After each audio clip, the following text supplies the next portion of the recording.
Jason and Amber, ghost hunters. Oh no, you ruined it. Shout out to Jimmy.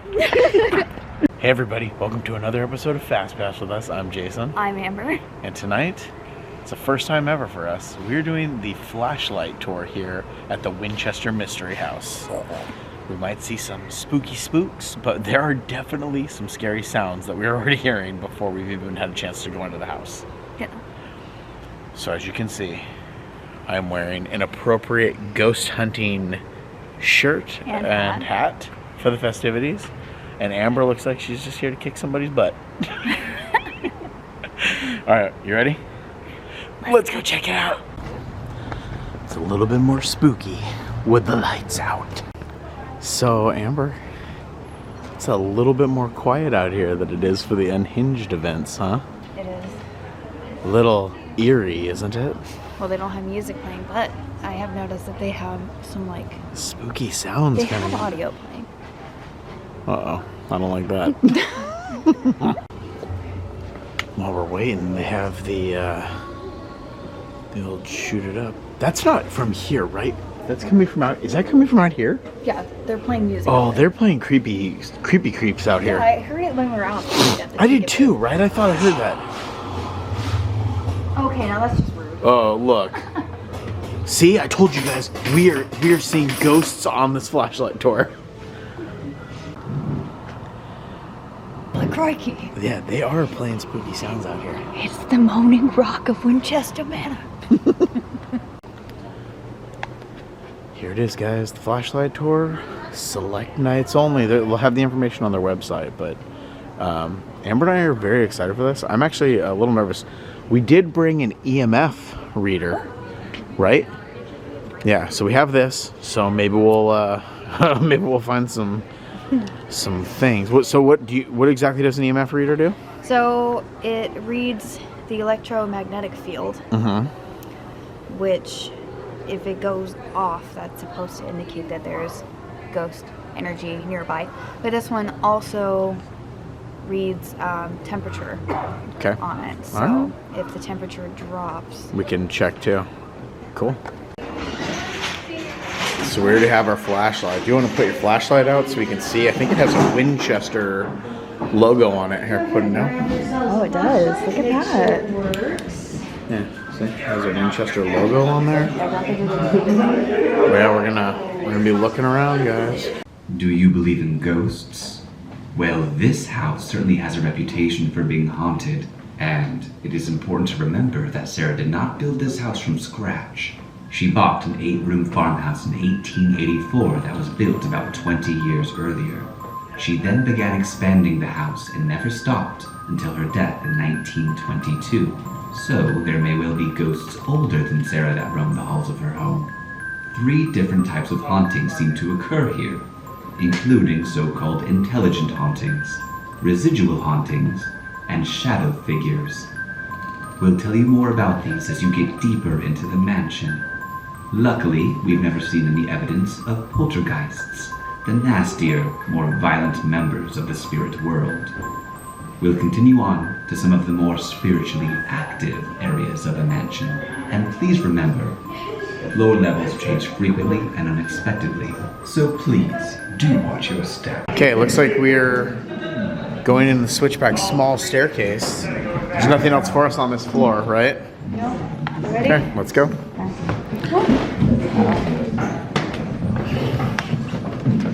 Creepy creep in the staircase. Oh my god.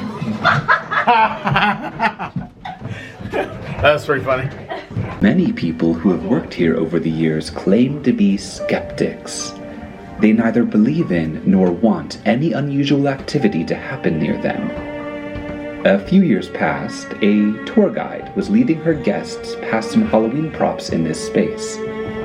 When asked about hauntings, she replied that she did not believe in such things, and just then, one of the props, a picture frame, flew off the counter for no particular reason. Other times, motion detectors in this space have repeatedly gone off when no one was present, and once, a remote-controlled tricycle started operating by itself. We really creepy if the typewriter just started going on its own, huh? Oh!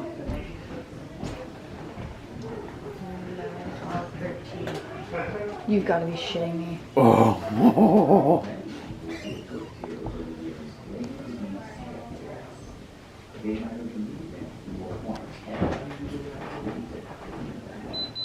Oh, there it is. Oh. Oh my God. Right there where you're It's got one typing. of those. Right there where you're typing. Where does this go?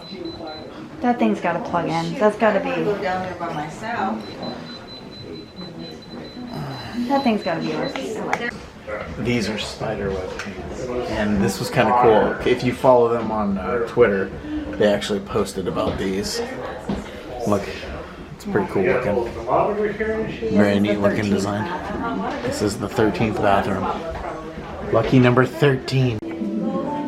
This was Sarah Winchester's bedroom, and it was in this room that she passed into the spirit realm herself on the night of September 5th, 1922. Her presence is said to be felt the strongest in this room. What most people don't know is that Sarah was the second of her family to die in this house. Her youngest sister, Estelle, died here in 1894, nearly 29 years before Sarah. We don't know which room she died in, but it must have been one of the older bedrooms at the front of the mansion. In the Victorian era, it was very common for people to try to communicate with the dead through seances and other methods. If Sarah dabbled in spiritualism, she would have not been unusual in her own time. She certainly had plenty of loved ones who had already passed away, including her baby daughter Annie, who had died at just 6 weeks old, and her beloved husband William just 15 years later. Please, continue down this hallway and watch your step. 3 years ago, I was working as a scare actor, and I was in this room with another scare actor. Around 10:40, 10:50, I had come back from my last break, and I sent a scare actor in this room on her break. Now, there's a window in this room. Let me show you so you can take a look. So this window right here. So 3 years ago, I came back from my break, and there's another scare actor at the end of this window. There's a hallway leaving Sarah's bedroom. I had moved the curtain to the side. It was a little bit of a slow night, and we like to chat and mingle when it's a little bit slow. Right. That night, as I came back from break, moved the curtain to the side, look out there. She wasn't there. I saw the silhouette of a tall man. Could not figure out who they were or what they were wearing. Squinted my eyes. Could not make out what they were wearing. Almost as if someone walked by and then left their shadow behind. So I start waving at it, hoping that if I wave at them, they'll see me and they'll get closer to the window. No movement whatsoever. That's when I gave up, took out my phone, turned on my flashlight. As soon as I turn on my flashlight, that shadow figure disappears from the room. As soon as I turn the flashlight off, that shadow figure is still standing in that hallway. Oh my gosh. I did that one more time to verify, turn on my flashlight to figure it out. Flashlight turns off, shadow disappears. Flashlight turns off, shadow figure still in that room.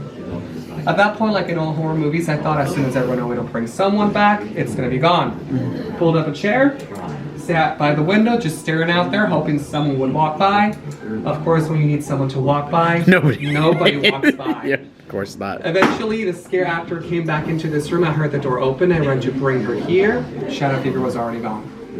Eventually, the scare actor in that hallway came back, and I asked her, "Hey, Jennifer, was anyone covering for you? Scare actor, security, anyone?" She says, "I don't think so. Why?" I told her, "Can you go ask around just to be sure?" She did. Came back to the window. She said, "No one was in here. Why?" Told her what I saw. She looks at me. She says, "Jay, don't do this to me. I'm still in here for another hour." That has been the only time in the house that I've seen a shadow figure. 3 years ago. Ugh. Thank you for sharing. You're welcome. One of the oldest legends about Sarah Winchester is that she believed herself to be haunted, perhaps by the spirits of those killed by the Winchester rifle. That same legend claims that she communed with the spirits to get instructions on how to build her home. The many rooms and doors were apparently meant to confuse the spirits and keep death at bay. This room is reputed to be where she held nightly seances to speak with the dead. Whether or not she was successful is unknown. Nobody was ever invited to join her in her lonely vigils. By the way, there are two oddities in this room. Can you find them? The first one is that door to the right of the entrance, which opens to an 8-foot drop into the kitchen sink on the first floor. Hopefully, that one was meant for the spirits. The second is the closest thing that we have to a secret passage. This cabinet door leads into the closet of the next room. During the pandemic, a caretaker was leaving and going through the house saying her goodbyes. She was walking through with an EVP recorder at the time. She didn't notice anything out of the ordinary, but when she listened later that evening, she realized she'd caught this special recording. Well, goodbye.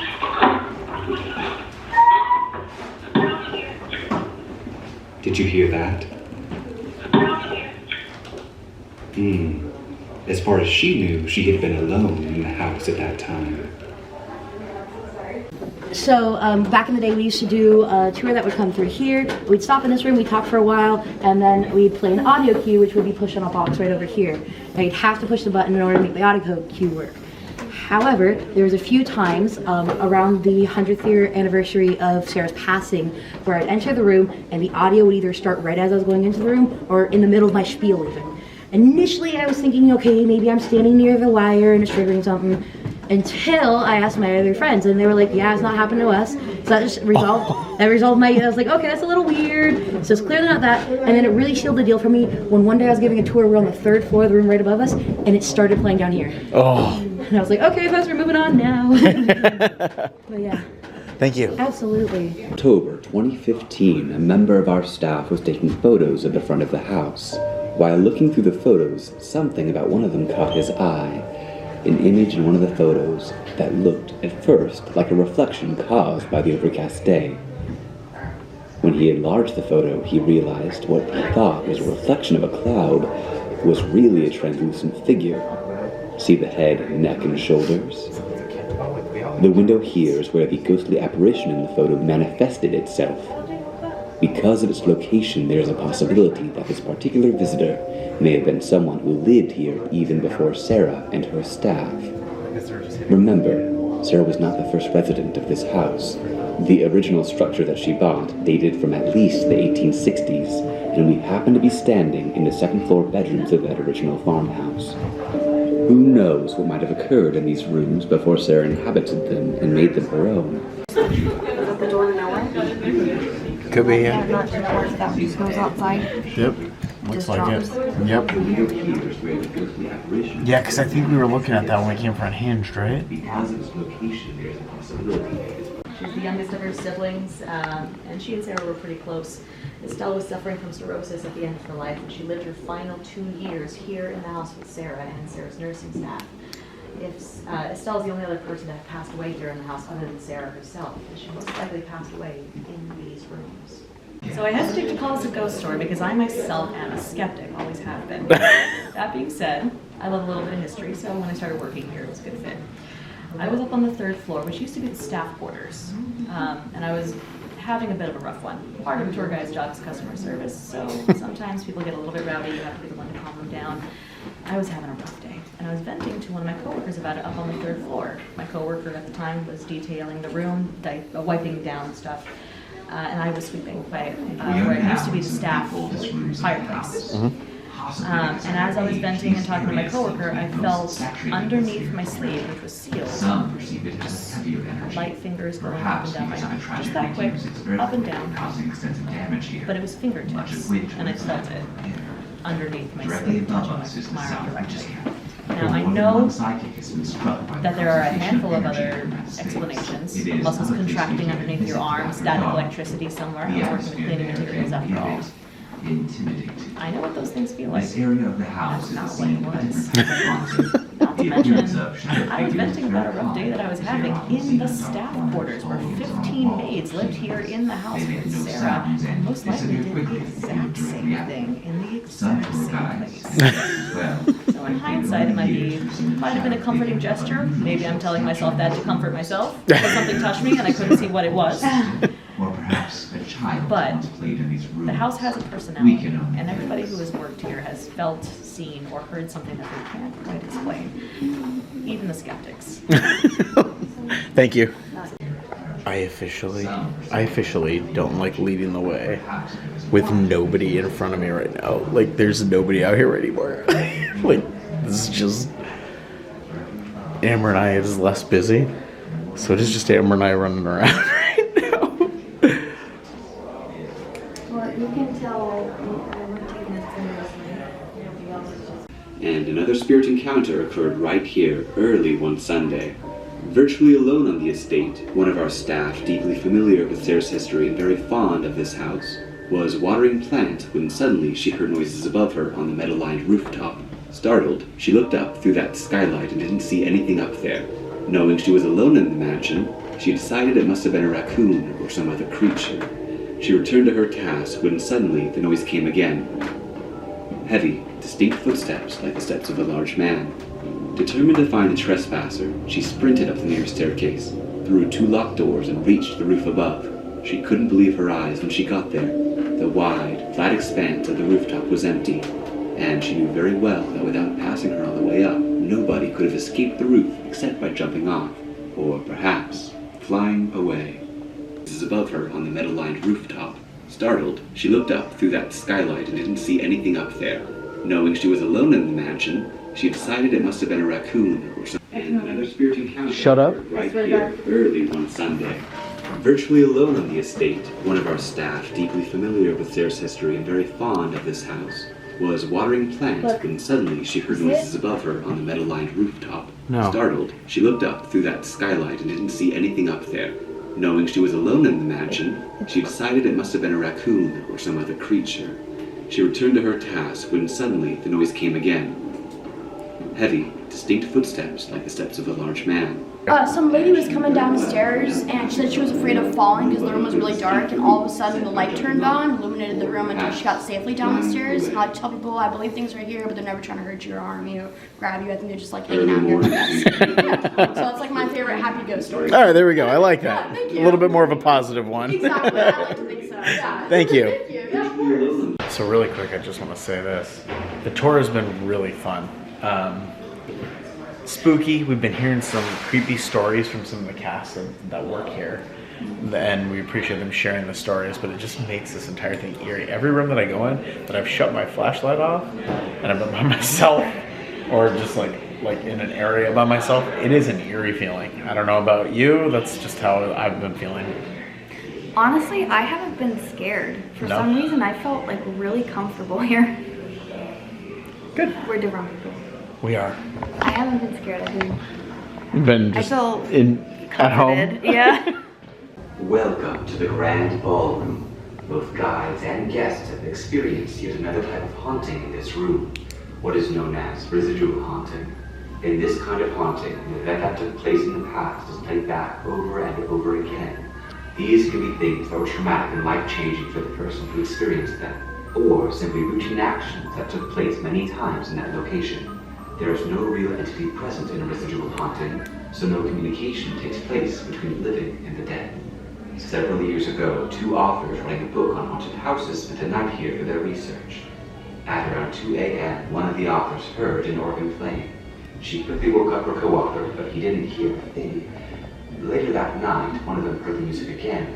They checked the organ here in the ballroom and found that the organ was broken and could not play a tune. Twin dining rooms. I don't know if you can see it, but yeah.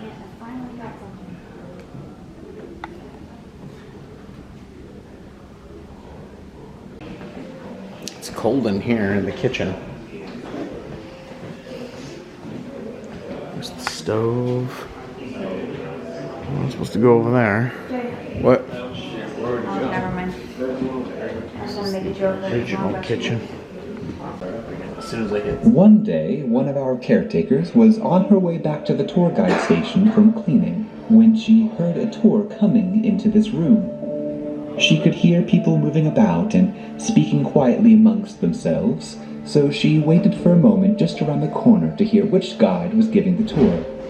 But no one started talking. Thinking there may have been something that temporarily called the tour guide away, she stepped around the corner to try and help. She peered into the room, only to discover no one was there.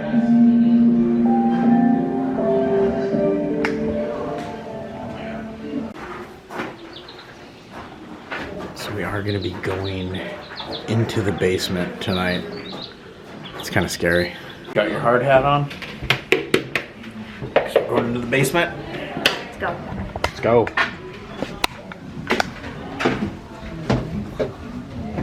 Don't like that. Red light.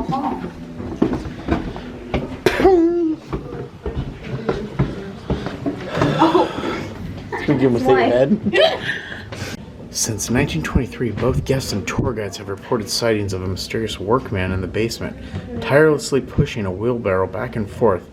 Many believe he could be one of Mrs.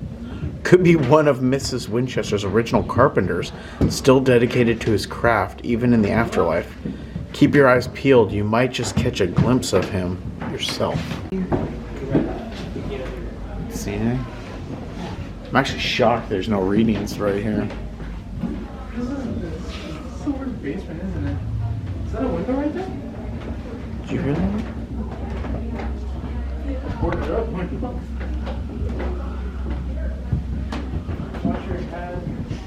That's one of those call tubes. Huh. Fetch me my cheese and crumpets.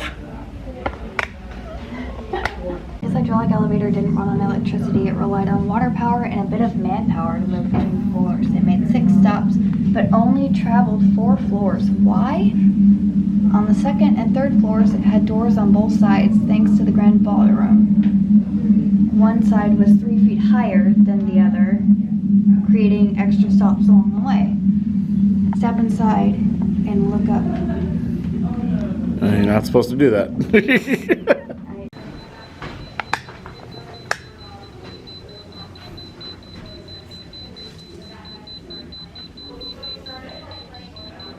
Oh, dang. Yes, something's for sure over here.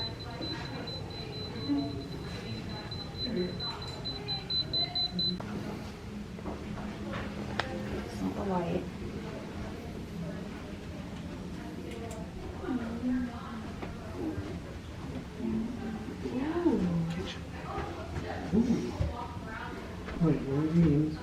You know, we have to go around that way. That's so pretty. Oh. There's like really pretty things over there. Yeah, I'll fit. What is it? Something's cleaning itself up over here.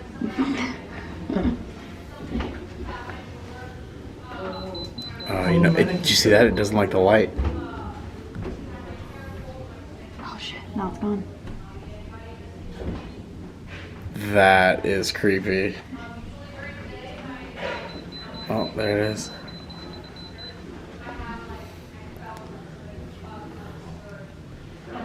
Watch.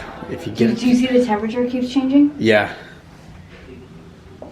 You can't see it on the camera though. Oh dang, it like temperature went way down, huh?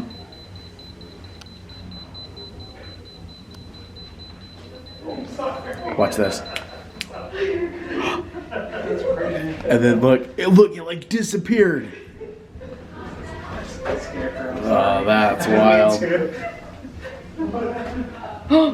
It's completely gone. It's completely After gone. I did it with flashlight. Wow. Oh. Oh, wait. Look.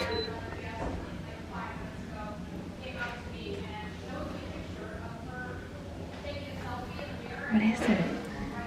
You hit it with the light. Turn your light off. You were hitting up the light. No, my light's not on. Yours is on. No.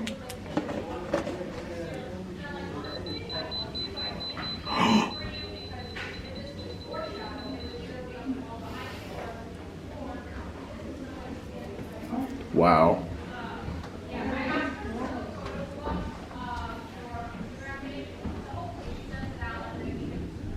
Look, as soon as that person leaves, look, it's just us. Watch, there's more people coming.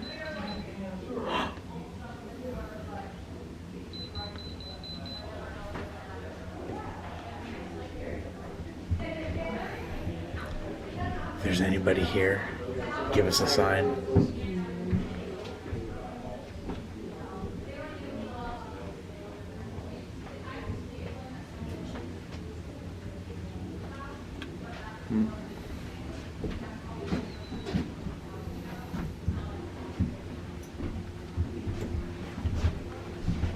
A few years ago, one of our staff members was turning off the lights in this room when he noticed that one of the bulbs in the fixture would not go off. He flipped the switch several times, but each time that single bulb remained lit. Thinking it was some weird wiring glitch, he switched the light off, removed the bulb from its socket, and the bulb was still lit. It remained that way for several hours before slowly fading into darkness. Well, my friends, we have come to the end of our tour. Have we offered enough evidence to convince you that perhaps something not quite of this earth is afoot here in Sarah Winchester's house? Did she build more than just a mansion? Perhaps a portal to another world where humans are merely visitors, where spirits roam freely, time has no meaning, and loyal employees work for all eternity. Please, have a wonderful evening and sleep well. And don't be alarmed if you hear something go bump in the night. So that was our experience at the Winchester Mystery House doing their flashlight tour. Amber, what did you think when it's all said and done? I liked it. I thought that was really fun. Dude, I did too. The door, we saw a door near the linen room, and when we walked by, you could see that it was open a little bit, right? And the battery died on the camera, and I had to adjust the batteries. And by the time I finished doing that, the door had actually opened a little bit more than what it was at first. So that was creepy. And then there was the instance that you saw earlier where the EMF was like going crazy on one spot, and then when we would hit it with the flashlight, it was like it would disappear, whatever was there. So I loved this. I would definitely do this again. This was so much fun. Yeah. And they are great. And they have great stories in here, like telling us everything that they got to experience or that other people have experienced that they spoke to. But yeah, I enjoyed it. I would definitely do this again. Yeah. And shout out to JT. Yeah, JT. Yeah, so I guess next time we'll be coming out here will be Unhinged this year. We're looking forward to that. So yeah, guys, on that note, we'll see you real soon. So one cool thing about doing the flashlight tour is you do actually get to end up keeping the flashlight. So we're pretty excited about that. So I think it's a little blurry, but it does have the Winchester logo on there. So it's a little one, but it's still cool.